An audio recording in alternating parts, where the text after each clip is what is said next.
Hi friends. So నేను ఇప్పుడైతే egg omelette వేయాలనుకుంటున్నాను. సో దానికి కావాల్సినవి మేమైతే ఏవైనా వేసుకోవచ్చు, డైరెక్ట్ ఏమి లేకున్నా కూడా. సో నాకైతే ఆనియన్స్, సో టమోటో, మిర్చి, కొంచెం తగినంత సాల్ట్, సో 2 ఎగ్స్ తీసుకున్నాను. మీకు కావాల్సినంత ఎగ్స్ని బట్టి క్వాంటిటీ తీసుకోండి. సో ఇప్పుడు నేను వీటిని అయితే మిక్సీ చేస్తున్నాను.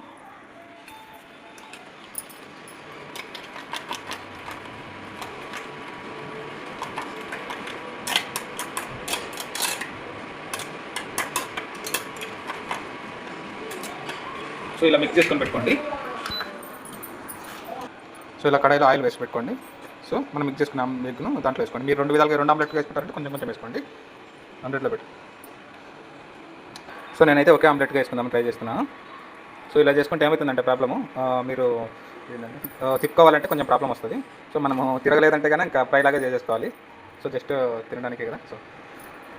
సో ఇలా పైన ప్లేట్ కూడా పెట్టుకోండి కావాలంటే, ఎందుకంటే సెకండ్ సైడ్ కూడా బాగా బాయిల్ అవుతుందండి. సో ఆనియన్స్ కూడా తొందరగా బాయిల్ అయ్యే ఛాన్సెస్ ఉంటాయి. సో ఇంకా నేను ఈ ఇండక్షన్ స్టవ్ అయితే ఈరోజు తీసుకున్నాను. సో దీన్ని యూజెస్ చూడాలి కదా, దీన్ని ఎలా పనిచేస్తుందంతా. సో అందుకని దీనివైనా ప్రిపేర్ చేస్తున్నానని.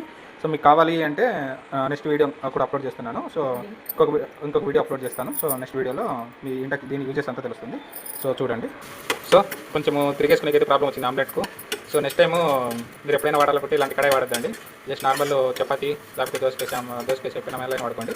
బట్ ఇలాంటి కడాయిలు వాడద్దు. సో తిరిగేసుకునే ప్రాబ్లం అయింది. సో దానివల్ల కొంచెం ఎగ్ బుజ్జి చేసేసాం మేము. Thank you.